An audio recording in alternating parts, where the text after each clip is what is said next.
bonsoir. Très heureux de vous retrouver sur les antennes de votre télévision nationale. La 34e édition de la Coupe d'Afrique des Nations de football se poursuit. On joue les prolongations pour le gros débrief, le débrief des envois spéciaux qui ont représenté votre diffuseur officiel, la RTS, qui a été au cœur de l'événement, au cœur de l'événement sportif le plus couru, le plus important du côté du football, bien sûr, la CAN, la Coupe d'Afrique des Nations de football, qui a vécu du côté de la Côte d'Ivoire. Pendant 90 minutes, on va débriefer donc le travail des envois spéciaux qui étaient présents du côté de la Côte d'Ivoire pour vous faire vivre cette Coupe d'Afrique des Nations de football jusqu'à la finale, la grande finale commentée par le duo de commentateurs El Hadji Dramé et Ibrahim Mboub qui sont présents sur ce plateau pour vous accompagner pendant cette antenne spéciale. Bonsoir Ibrahim. Bonsoir, Pape Biram. Très heureux de vous retrouver. Ouais, plaisir partagé. Le voyage a été long.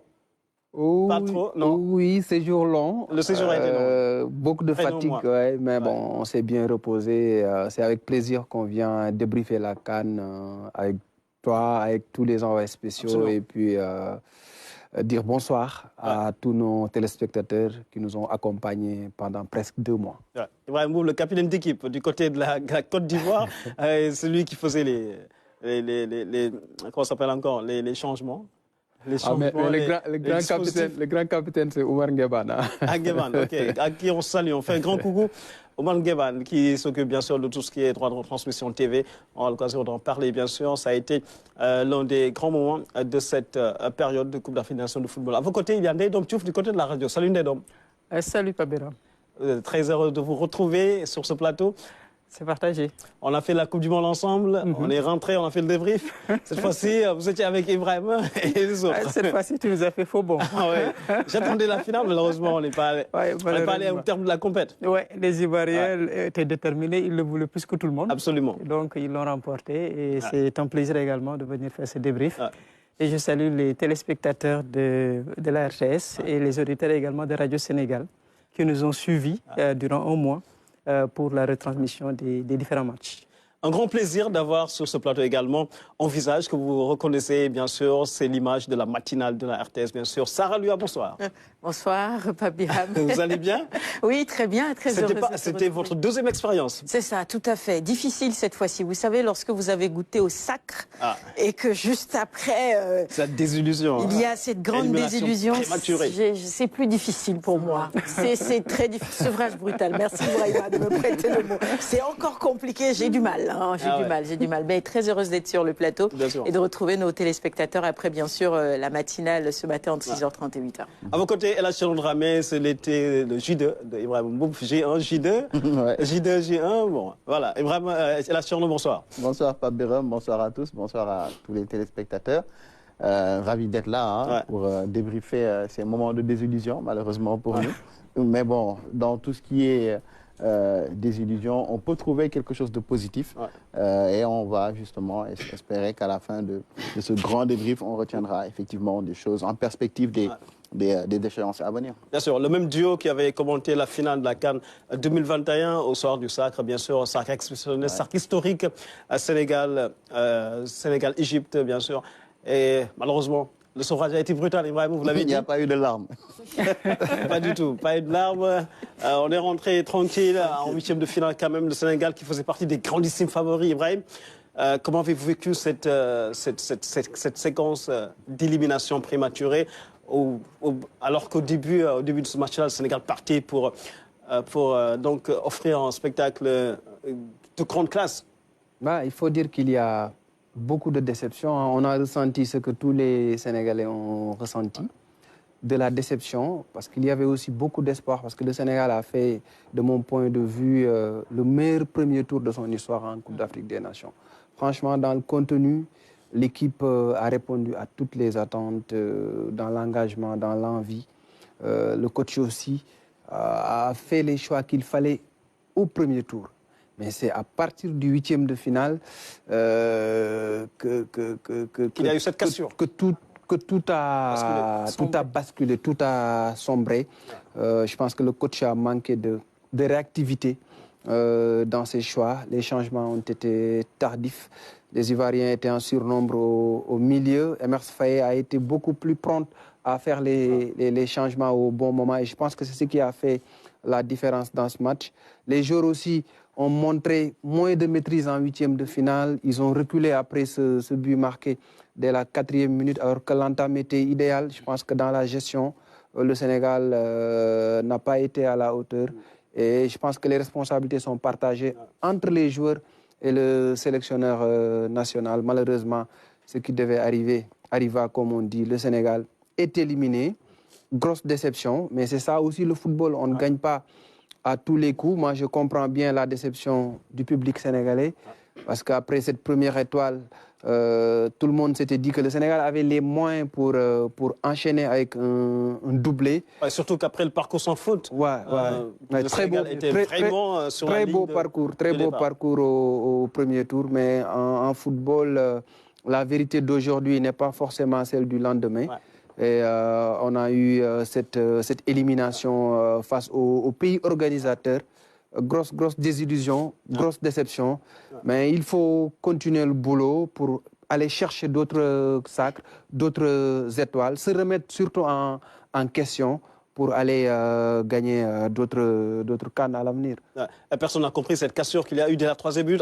Après ce but d'Habib Diallo, Ndedom Diouf, vous étiez au cœur justement de cette grande finale. Après 3 minutes de jeu, le Sénégal bombe qui ouvre le score. Vous direz, bah, ça y est, c'est parti, on va mettre une raclée à cette équipe ivoirienne. Oui, c'est ce que tout le monde se disait et même les Ivoiriens, ils s'attendaient à ça. On n'a pas trop compris le management qui a été fait par Aliou Cissé. Et là, les erreurs au niveau de cette équipe du Sénégal, tout le monde le voyait. Et on ne comprenait pas pourquoi lui ne réagissait pas. Et on le voyait beaucoup parler sur son banc. Moi, je disais que c'est la première fois que je vois Aliou Cissé parler autant. Mais c'est comme si son message ne passait pas. Il parlait et aux joueurs sur le terrain et aux joueurs sur le banc. Mais son message ne passait pas. Et on ne comprenait pas trop alors que, matériellement, le Sénégal avait de quoi répondre par rapport à cette équipe ivoirienne. Qui était à la limite même tétanisé quand le Sénégal a marqué ce but très matinal, parce qu'on se disait que c'était l'entame idéale pour le Sénégal de marquer dès le début et de pouvoir terminer. Parce que même avant ce match, les Ivoiriens en blaguant, ils disaient tout le temps il faut nous taper doucement. Parce qu'eux-mêmes, ils ne croyaient pas pouvoir s'en sortir face à cette équipe du Sénégal qui avait fait un premier tour complètement idyllique où tout le monde était charmé par ce qu'a proposé Aliou Cissé. Parce que quand même, il faut le dire, il avait fait un top management lors de ce premier tour. Et tout le monde était rassuré sur toutes les lignes du Sénégal, que ce soit derrière, au milieu, devant. D'ailleurs, les buts sont venus de toutes les lignes. On a eu des défenseurs, on a eu des milieux de terrain, on a eu des attaquants qui ont marqué. On se disait, le Sénégal maîtrise son sujet. Et donc, face à cette équipe de la Côte d'Ivoire qui était carrément au fond et qui, mentalement, c'est ce qu'on croyait, que ce n'était plus ça.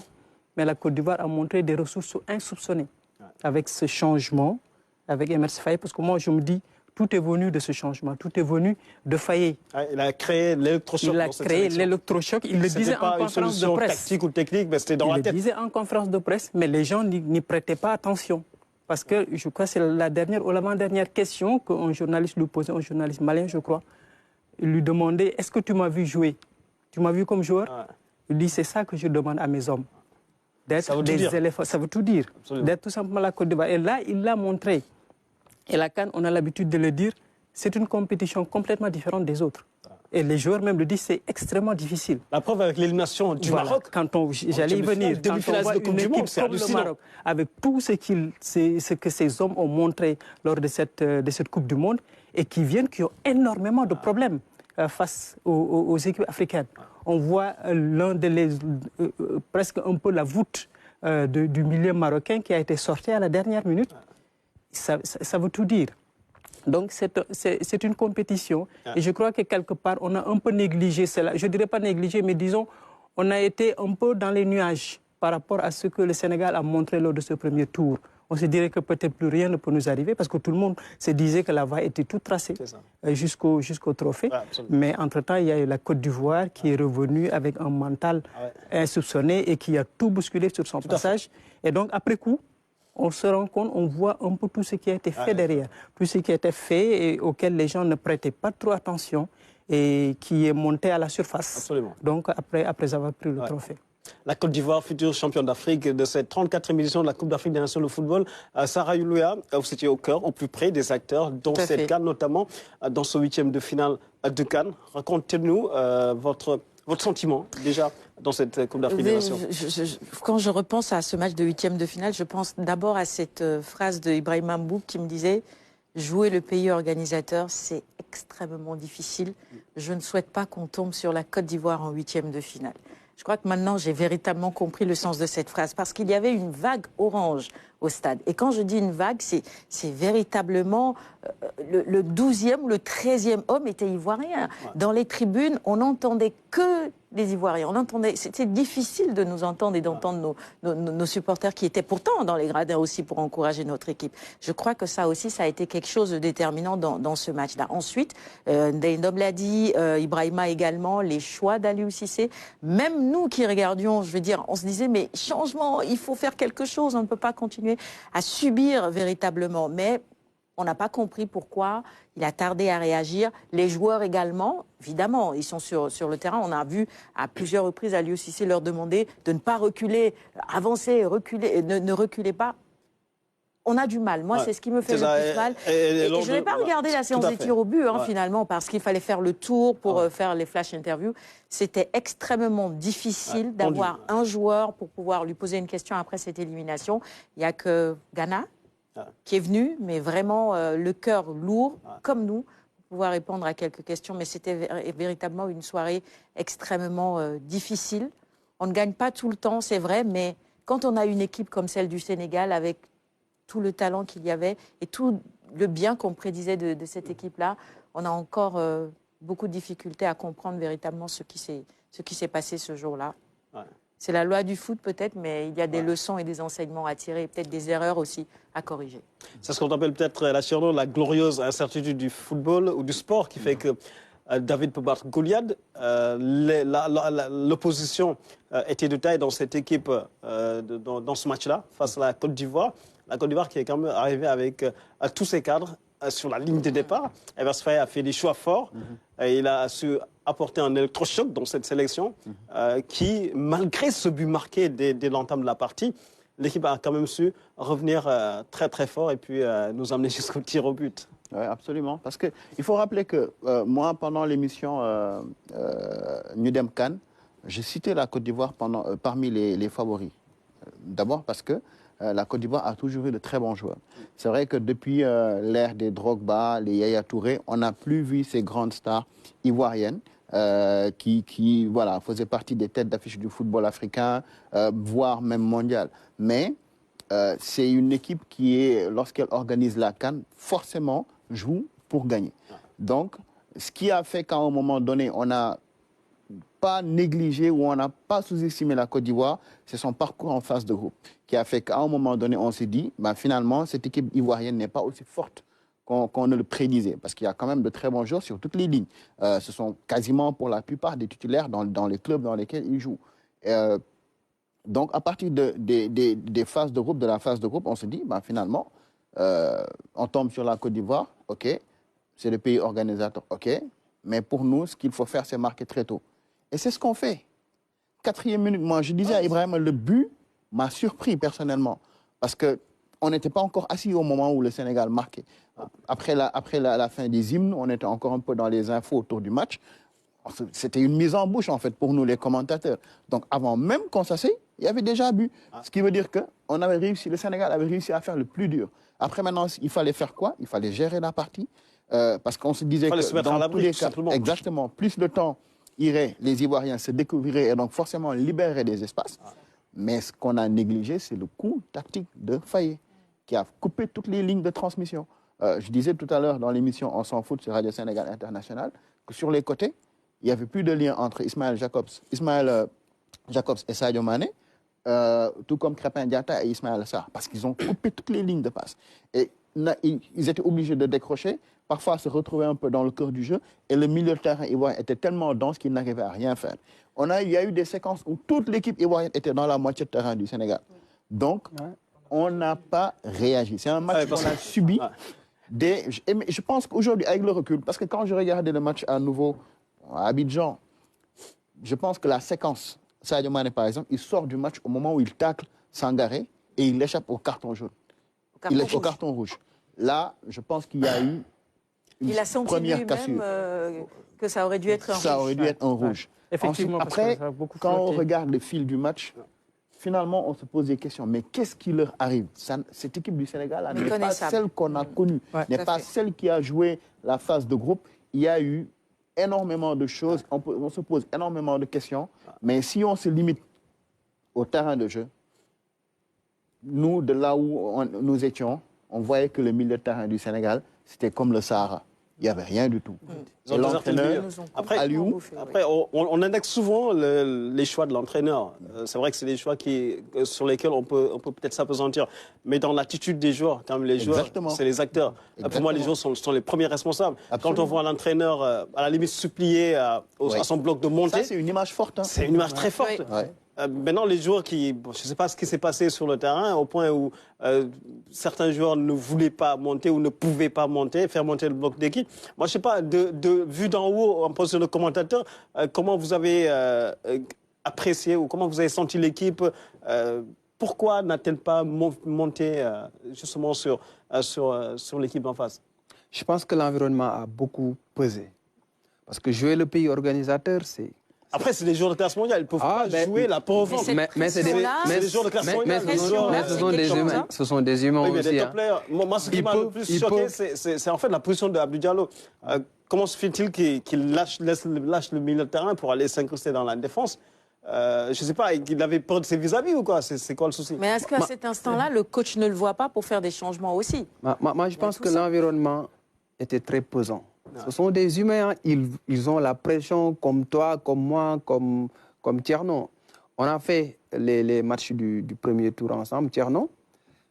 Mais le jour du match face à la Côte d'Ivoire, pour un commentateur simplement, vous n'avez pas les mêmes sensations que lors du premier tour. Parce que là, c'est un match à élimination directe. Il y a l'environnement qui a changé.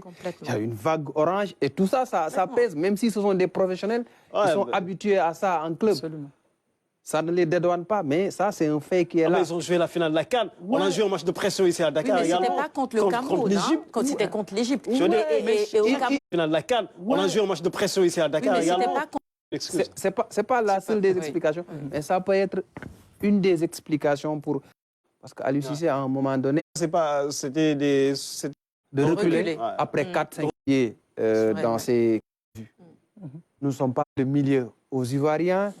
Mais pourquoi Aliou Cissé et son staff avaient Aliou Cissé, mais pourquoi ce staff n'a pas vu ce qui a d'ailleurs interpellé... C'est ce qu'on n'a pas compris. C'est quoi pour mettre un autre attaquant de pointe dans une situation où vous subissez le match. D'autant plus je pense que ce que nous, on aurait dû faire, ils ont eu la possession, ils ont attaqué, et eux ont joué en rouleau compresseur, alors que nous, on a subi tout. Les joueurs et mener la barque. Même sur difficulté, il faut qu'il y ait un leader pour un peu et mener la barque. Même sur le penalty de refuser à Ismaël Sarr. Voilà, c'est d'abord mental, parce que la Côte d'Ivoire est arrivée là où elle est arrivée parce qu'elle a eu du mental. Il devait sentir qu'il pouvait marquer un but. Il y a beaucoup de questions qui sont... Mais tu le voyais, parfois même, c'est l'adjoint qui se levait pour être au niveau de l'espace technique. Et il n'y a eu personne pour l'aider. Les joueurs, également, on a un fil conducteur. Que ce soit ses adjoints, mais également que ce soit dans l'environnement. Il y a une préparation psychologique. Parce qu'on en parle. De ressources au niveau de cette équipe du Sénégal pour pouvoir aller de l'avant. Parce que je ne voyais pas de ressources au niveau de cette équipe du Sénégal. Et malheureusement, ça s'est confirmé. Parce qu'on voyait comment on pouvait s'attendre à un tel les plateaux, sur les chaînes de télévision, tout le monde, on a offert un spectacle niveau Ligue des Champions. Il fallait voir les commentaires sur les réseaux sociaux. Les chaînes de télévision, tout le monde disait que le Sénégal, c'était une équipe niveau Ligue des Champions. Est-ce que c'est le fait? Parce qu'à un moment, 19 000 qui se lèvent et qui entonnent, les Ivoiriens qui se sont dit, mais cette équipe du Sénégal... Ibembe, Ado, dans des stades où... Injustement, mais qui pouvait être véritablement moyen de passer. Malheureusement, on n'a pas été... En fait, les arbitres, comme Il est présélectionné. Je pense il se peut qu'il perde en fait cette présélection. Il y a 13 arbitres africains, il en fait de la pression. À la mi-temps, on lui demande un carton au joueur dès le départ. Donc, il ne revient pas, il se déjuge, il ne va pas siffler. Parce que lui, il n'a pas sifflé d'abord. Pour lui, au départ, mais c'est la VAR qui l'a rappelé pour lui dire... L'utilisation de la VAR aussi en Afrique, ça pose problème. Ça pose... Il a dit qu'il ne pouvait pas commenter, mais on sait qu'il y a une sanction. Ce n'est pas l'arbitre central seulement, c'est aussi ce qu'on veut. Mais le banc n'a pas réagi. C'est ça. C'est ça le problème du Sénégal. Et seulement sur le coach. Parce que c'est un staff. Hein. C'est vrai qu'il y a ce que les joueurs font sur le terrain. Les joueurs peuvent subir, tout comme l'arbitre. Lui-même, en tant qu'entraîneur, il subit cette pression. Les entraîneurs adjoints venir dire à Alice. Je vais vous raconter une anecdote. En 2013, à la fin, Chersar, il était dans le match, il d'un point. Donc, ils étaient en phase de se qualifier. Le temps mort à l'arbitre. C'est ce temps mort-là qui... Ils ont leur certitude. La dernière Coupe du Monde, quand on jouait face aux Pays-Bas, moi j'ai... Et il y a des gars que tu ne vois pas qui sont... Absolument, tu as tous les anciens joueurs qui sont là. Et... Surtout les... Regardez pour la Côte d'Ivoire, par exemple. La Côte d'Ivoire, il y avait Drogba, il y avait... Il y avait Eto'o, staff veut prendre toutes les décisions. Anciens joueurs, c'est son domaine. Mais quand même, le staff du Sénégal, je pense que... En dehors du staff également, les anciens joueurs, on a souvent parlé de ce renforcement-là. On doit l'étoffer. Bon, et là, il est en tribune. Non, je veux dire, l'apport de ces gens-là, en dehors, je ne dis pas dans le match, mais je veux dire en dehors du match, c'est des joueurs qui ont du vécu. Et là, il a du vécu. Et là, c'est important de l'écouter. De la même façon, en Côte d'Ivoire, l'équipe ivoirienne, on a Didier Drogba qui est beaucoup intervenu en dehors du terrain. Il y a les Bakary Koné, tout le monde était, il y avait une union sacrée autour de cette sélection. Ouais. Et ça, on l'a senti à la fin, lors de la finale. C'est pendant ce temps-là qu'on a vu ce boom-là éclore. Ouais. Et ça également, il faut que les gens aient... Mais ça aussi, Béram, c'est un style de management. Ouais. Je veux dire, une équipe comme la Côte d'Ivoire, tout le monde était impliqué. C'est ça, après coup, on se rend compte que tout le monde était impliqué jusqu'au plus haut niveau. Ouais. Ouais. Au Sénégal également, il faut qu'on arrive à ça. Parce que je pense que cette implication aussi, elle est arrivée au moment où ils étaient vraiment en difficulté. Non, c'est parce que, justement, c'est parce qu'il y a une difficulté que tout le monde est venu. Au Sénégal, il faut également qu'on arrive à ça, même avant. Parce qu'on a quand même assez d'expérience. Aujourd'hui, une équipe qui a déjà un trophée, qui a déjà une étoile, n'est pas pareille à une équipe qui n'en a jamais gagné. Parce que tu sais que tu vas au-devant de difficultés. Tout le monde savait que le Sénégal allait être... c'est l'équipe à battre. Oui, c'est l'équipe à battre. On a eu un premier tour, machallah, où on est passé très vite, mais à partir des éliminatoires directs, on devait s'attendre à des difficultés énormes. Parce qu'il ne restait que les grands, comme on dit.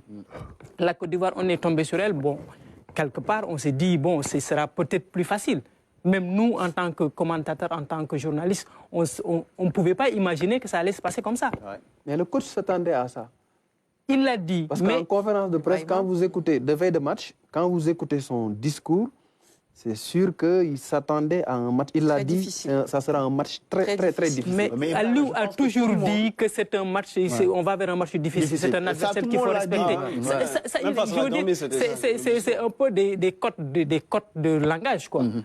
Chaque entraîneur, c'est ce qu'il dit à la veille de match. Ouais. On essaie de valoriser l'adversaire. On valorise l'adversaire. Mais sur le terrain, dans les faits, c'est pas ça qui se traduit. C'est pas ça qui se traduit. Qu'est-ce qu'on disait en plateau, lors des interviews? Pour se rendre la tâche facile, il fallait marquer tôt. Voilà. Moi, c'est ça mon problème. C'est-à-dire qu'on a fait le plus difficile. On a fait le match plus difficile. C'est-à-dire que le plus difficile, c'était de tuer le match. Le plus difficile, c'était de marquer tôt. Parce que c'est le genre de match où... Parce que l'idée, c'était quoi? On savait qu'on avait en face de nous une équipe qui doutait, qui avait le moral dans les chaussettes. Ce genre de match-là, il ne faut pas lui permettre de prendre confiance. Et pour l'éviter, justement, pour éviter que cette équipe-là prenne confiance, il fallait marquer tôt. On marque à la 4e minute. Je te dis, on n'était pas encore assis au moment où le but arrive. Et donc, on fait le difficile. Donc, on se dit là, logiquement, c'est bon, quoi. Parce qu'on n'est pas... On est le Sénégal, on est champion d'Afrique. Ah oui, on a fait le meilleur. On n'a pas le droit d'être tétanisé devant la Côte d'Ivoire. Même si en face, on regardait Sékou Fofana, les Sangaré, Mais même ces gens-là, moi je dis, j'ai discuté avec un technicien, il m'a dit, et ça, à y regarder de près, il a raison. C'est-à-dire, même le banc du Sénégal est meilleur que le 11 type ivoirien. Mais c'est clair. C'est clair. Mais ce qu'on a fait ce qu'on devait faire, c'était marqué tôt, on l'a fait. Donc à partir de ce moment-là, qu'est-ce qui provoque cette cassure-là qui fait qu'entre la 4e là, et le reste du match, tout a complètement changé. C'est ça, on a joué contre nature. On a joué contre nature et puis le coach n'a pas été réactif. Non, mais moi, je reviens à ce que je disais, c'est le mental. Parce que la CAN, moi, je dis c'est du navetan de haut niveau. pourtant, si vous vous rappelez, lors du plateau spécial qu'on a fait avec les joueurs, Ghana dit... de haut niveau. pourtant, si vous vous rappelez, lors du plateau, le problème de mental ne se pose. On se disait que cette équipe-là a eu la CAN à la maison. Il a vécu une élimination au premier tour. Mais il a vécu les quarts de finale. C'est ça qui me sidère, en fait. On fait le plus. Après le match, bien sûr. Une immersion. Juste quand on entrait, juste avant, même si ce ne sont pas des lions, qui est très forte. C'est des images. C'est le langage guerrier. Voilà, ça ne suffit pas. Son staff seulement ne suffit pas. Il y a d'autres éléments. Le Sénégal est une équipe à battre. Même c'est une équipe qui reste pour moi une excellente équipe. C'est la meilleure équipe. Malgré cette élimination, parce que nous a montré, et les ressources que les garçons ont montré, qu'on essaie un peu de fortification actuelle. Parce qu'on peut aller droit au mur, comme on peut... Justement, du début de la compétition. Écoute, encore une fois, moi, c'est... Expérience. D'ambiance, croyez-moi, les jours de match. Je me suis rendu compte, pas envie de parler après ce match de 8e de finale. Baissé. Exactement. La plupart. La bascule est assez compliquée. Et j'ai même eu la chance de couvrir une CAN où le Sénégal n'était pas. De toute façon, pourquoi on est là? On n'est pas supporters. On est là d'abord pour faire un travail. Les joueurs sont en mission, nous sommes aussi en mission. Vous voyez, donc c'est passer à autre chose. Moi, le moment, mais c'est après coup, le lendemain, quand on se réveille, que là, on se dit, finalement, la CAN, c'est jusqu'à la fin. On n'a pas acheté que les matchs du Sénégal. Dès que vous êtes Sénégal, le premier réflexe a été de transmettre les messages à Ablaye Sow, ministre sénégalais, ne sont pas comme ça. Donc après, c'est à ce moment-là que j'ai compris que là, ça devient grave. Parce que fait un poste pour rappeler. Donc là, je me rends compte tout de suite que là, ça devient très grave. Donc j'envoie les liens et tout. Maître Augustin Senghor m'envoie un message aux alentours de tout pour que vous voyez. Mais en tout cas, il faut réagir en fait. Parce que ça aurait pu être... Ça va très vite, pas bien. Depuis le Cameroun, on essaie un tout petit peu la vie sur place, justement d'apporter également à nos téléspectateurs, au-delà des matchs qui sont plus, c'est vraiment tous ces sujets décalés de M. Mboup. Il a été un bon coordinateur. Ah oui. Pas trop méchant. Non, toujours. Okay. Alors, comment tu as géré tes équipes? Bon, je pense que c'est pas trop couvrir la CAN. Longue journée de travail. Vous pouvez commencer à 8h, 9h et vous dormez le temps à 3h, 4h du matin. Je me souviens lors de l'élimination du Sénégal, manquant à la conférence de presse. Les joueurs aussi, ils restent dans les vestiaires, mais je ne sais pas. Il y a des montages à faire. Les joueurs aussi, ils restent dans les vestiaires, mais je ne sais pas ce qu'ils font dans les vestiaires. Surtout quand il y a des les réactions d'après-match. Il y a aussi la pression. Parce que le temps, dans la pression, mais je pense que c'est un chef de département qui vous laisse travailler. Pas de pression à ce niveau-là. Avec une couverture médiatique, au-delà des pu faire. Il y avait aussi une touche, parce que la CAN, on se doit d'innover. Et forcément, je pense qu'il faut le souligner sous la conduite de la RTS. Uniquement dédié aux envois spéciaux de la RTS. Entièrement pris en charge par la direction générale. Je pense que ça nous a pouvoir se reposer aussi, parce que c'est important de permettre d'attaque dans les bookings. En Côte d'Ivoire, il y a aussi le directeur. Vous êtes... le Sénégal a été éliminé 2-3 jours avant. Ce sont d'autres commentateurs pour nous permettre de faire Ça a été très long comme séjour. C'est le moment de remercier aussi notre chef de département à l'endroit qu'on lui a... Madame Potin, pour son... Il ne faut pas citer un service, mais sachez que nous sommes contents de ce que vous avez fait pendant... Avant de marquer la pause de cœur de cette CAN. Et donc, oui, comme vous le savez, c'est d'abord les directs un peu sport de la CAN, parce que nous, on faisait les spéciaux, mais il y a également la rédaction qui travaillait. ici à Dakar et qui participait pleinement avec le journal. Il y avait également une grosse partie du boulot également qui était fait ici à Dakar avec la CAN, avec des jeunes qui sont à la rédaction. Donc, comme toujours, moi, je dis tout le temps que la CAN, de faire ça également. C'est bien, ça vous aide. Les gens t'appellent à Abidjan pour te dire oui, je pense à ceci, je pense à telle idée qui fait la rédaction de Radio Sénégal parce que les déplacements qu'on faisait au niveau impliqué, la société, tout à fait. Donc, c'est vraiment... déjà, c'était bien. Voilà, vraiment des coups spécifiques qu'on cible pour leur permettre de partir de là où on est. Et donc, c'est vraiment tout avec Tandaha, avec nos consultants également, que je remercie, Cheikh Tidiane, au studio, avec Ndiaye Diouf, justement. Également, que je remercie, Cheikh Tidiane Bité. Cheikh Tidiane Bité et... parce que lui, parfois, même tu le retiens. C'est sa première expérience. Dis bravo à tout le monde. Okay. Et ça permet d'avoir cette harmonie et de pouvoir rendre une... Ah, mais ça, c'est pas normal, ça. Non, la matinale, c'était toi, elle est partie pour le digital. C'est ça, là. Nous ont appuyés. Oui. Que ce soit eux, que ce soit sec, que ce soit monde. Parce que côté technique, vraiment, les gars nous ont appuyés. Que ce soit sec, que ce soit Massiré. Et à chaque fois, Sabassi, à chaque fois, eux me dit, mais à chaque fois, ils nous disaient, vous... Ils ont été magnifiques, voilà, ces techniciens-là. La matinale, on terminait les montages à 4 h du matin. Oh, mais d'accord, c'est magnifique.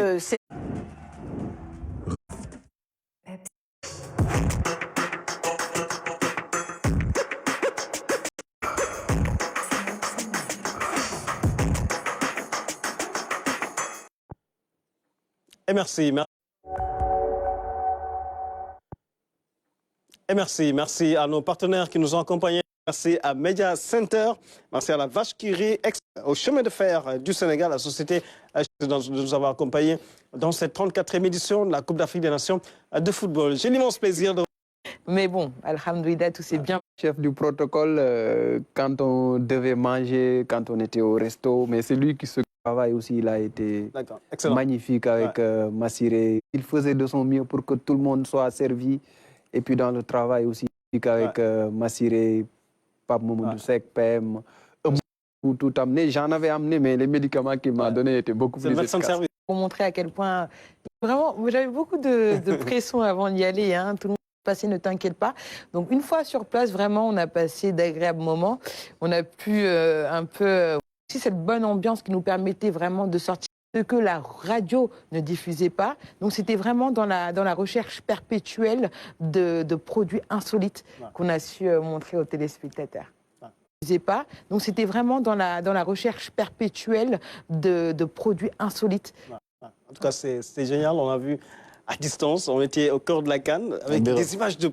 Heureusement, j'avais ma carte d'identité sénégalaise et bon, avec sur l'espace, je peux plus y aller. Qu'est-ce qui se passe? Même la poche, j'ai tellement parlé de Abidjan, de Yamoussoukro avant d'y aller. Et mais bon, après, c'est vraiment bien. Il y a des soucis à l'aéroport. Hein.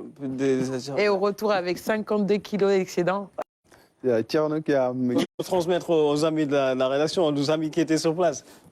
Bon, une expérience formidable. Tout la Tchéquée de Côte d'Ivoire, là. Ah ouais. C'est avec Dramé, ça va venir. Alors, ça va, comment vous avez vécu cette expérience? Bon, c'était nickel, quoi. C'était ils demandent la lune, quoi. C'est difficile à travailler avec. Non, du tout. Parfois, ils peuvent être un peu pénibles. Hein. Les journalistes, parfois, Il m'a beaucoup aidé. Il a transmis les petits ficelles. Ah oui. Ouais. Sincèrement. Bon, c'était difficile. Mais comme on avait l'amour du métier... C'est ça. On passe pour faire la conf de presse, pour prendre les habitudes, quoi. Ouais. Vous aviez les badges, les passes pour faire la conf de presse, la conf de presse, les zones mixtes, la main courante, pas de souci à ce niveau-là. Caméra isolée.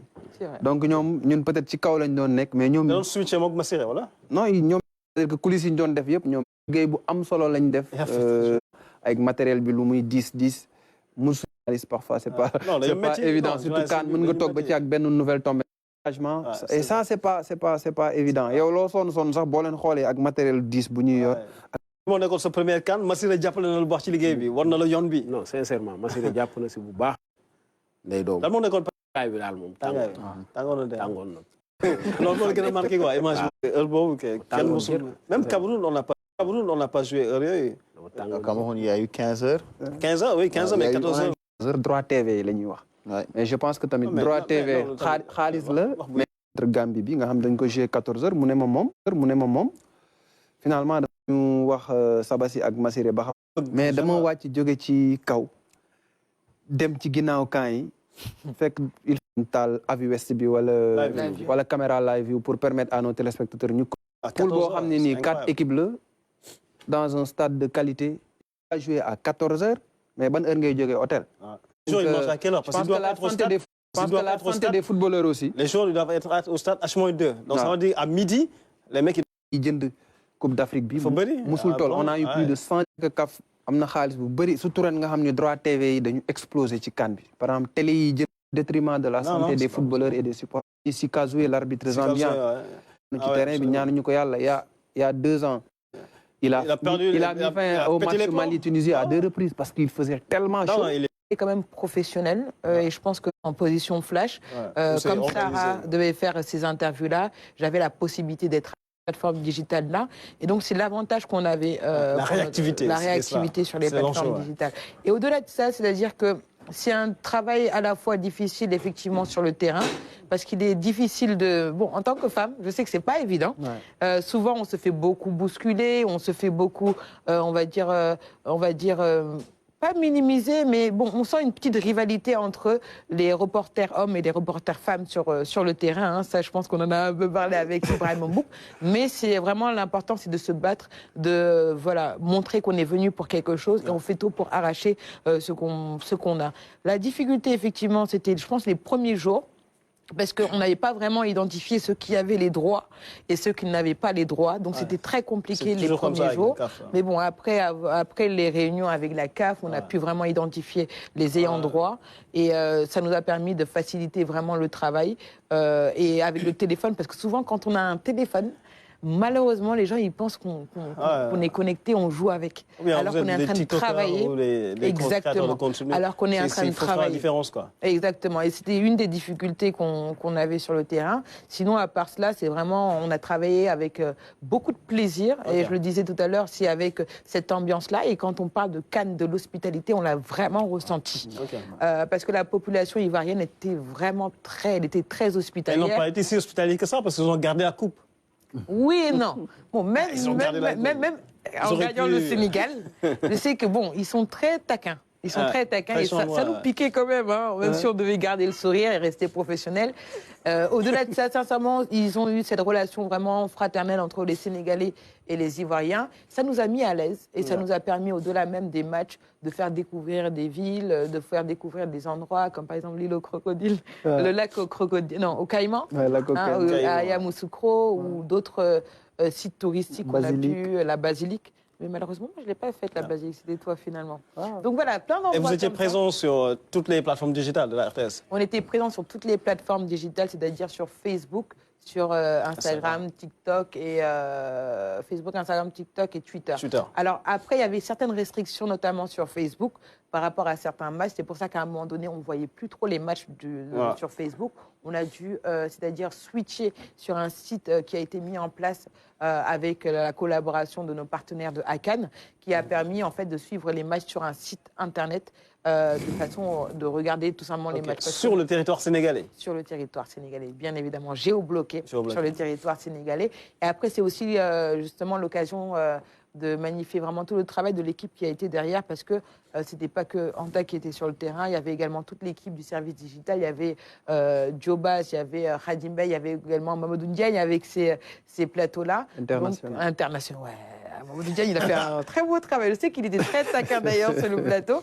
Mais même au-delà de ça, c'est-à-dire que quand j'étais sur le terrain, pour avoir cette réactivité, c'était un peu difficile parce qu'il fallait monter les éléments et pouvoir les diffuser. Donc c'était un peu difficile pour moi parce que la connexion, elle passait pas trop bien. Ce que je faisais, c'était j'envoyais au Sénégal toutes les images que j'avais. Khadim Bey les montait. Après, Diobas les mettait sur les plateformes digitales. C'était vraiment tout un... C'est un travail d'équipe. Voilà, un travail d'équipe, toute une chaîne qui a vraiment fait un travail extraordinaire. En tout cas, sur les jeux de match, vous étiez très réactif. C'était instantané. Entre la feuille de match et... c'est comme j'aime dire à Diagne. C'est à mon parent, Ibrahim Mboup, c'était vraiment le plaisir d'avoir cette image, le plaisir d'avoir... Au plus près des joueurs, moi, ce qui m'a le plus marqué, c'est les images pendant l'échauffement.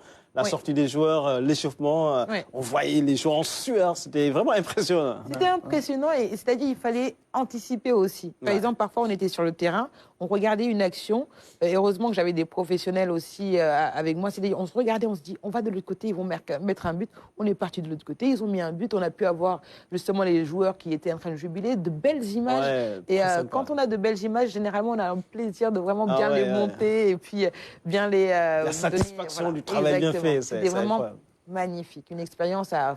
renouveler, je prends avec plaisir, mais vraiment inoubliable. Tu n'as pas parlé de ta pression lors du match sincèrement, j'ai senti la Côte d'Ivoire. Avant, elle est venue me dire, Mboup, j'ai peur. C'est vrai, parce que je me suis réveillée avec une angoisse. Et c'est comme si je sentais là un peu la défaite et je voyais tout le monde, Mboup, j'ai peur, je sens, je sais pas. Après, je suis allée voir. C'est pas ça, c'est la boule qu'on a au ventre, c'est normal, tout le monde là. Les jours de match de pression, surtout c'est un match. Du Sénégal, on a mangé à 3h du matin. 3h du matin environ. Parce que tout ce qu'on a pu boire, c'est vraiment un petit café. Prendre de l'eau, de l'eau, on en a tout le temps parce qu'il faut être hydraté et tout. D'ailleurs, il y avait le speaker qui disait tout le temps, n'oubliez pas de boire de l'eau. C'est vrai. pour être il le disait au stade. Oui, il le disait même pas comme elle le dit. Quand le match démarre, le match est parti. Pour un commentateur aussi, il y a de la pression. Là, après, on lâche les chevaux. N'est pas la même. La pression, c'est pas tout à fait la c'est du stress permanent. Sur un match, il y a les endroits, les positions, et ne pas se perdre dans les fiches. Parce qu'il y a des ailes, il y a des moments, etc. Et enfin, tout on ça, lâche aussi pour... On va pas ceci, on va pas cela. C'est ça, hein. Il faut y aller au feeling. On demande aux joueurs d'être... À un moment donné, il y a Sadio Mané qui venait. Il a eu ce réflexe-là de lui dire, vous m'arrêtez ça tout de suite. Et il est venu directement sur... c'est-à-dire... il a justement l'expérience. La CAF aussi, après, les mecs ne font pas le boulot correctement. C'est le protocole de la CAF aussi, après, les mecs ne font pas le boulot correctement. Ce qu'il faut dire, c'est que dans cette zone, Canal, Being Sport, donc NCI, et Canal 2. Et Canal 2. C'est ce qu'il faisait en deux galets à travers la... Mais Biram, un ami ivoirien, je lui disais souvent, il y avait une journaliste. Une photographe, non? Oui, une photographe. Oui. Ah bon? Elle prenait... Quel de vaccin tu as fait? Souvent, la coupe de 92. Non, pas de souci. Mais c'était impeccable, quoi, sincèrement. C'est ça. Oui. Je remercie le doyen Massiré. Teranga, oui. C'est un resto sénégalais. Un resto sénégalais. Il y a un restaurant Teranga. Teranga. Officiels, journalistes. Mais là, moi, c'est un spécial de vous. Tébi, c'est fait à base de caïman, pour de caïman. Dès que Tébi, ça s'appelle Terrahma. Mais loin, on voit un peu les plateaux quand même, les gens ici. Parce que c'est important, New York. Ils l'ont réussi. Rambani, à Djang, c'est pas évident. Après, j'ai pris Ramadan Dam parce que ça, il faisait aménager aucun effort pour mettre les envois spéciaux dans les meilleures positions. Daraba qui a assuré la coordination. Le journal télévisé, bonsoir. Le journal télévisé, bonsoir et salut à tous.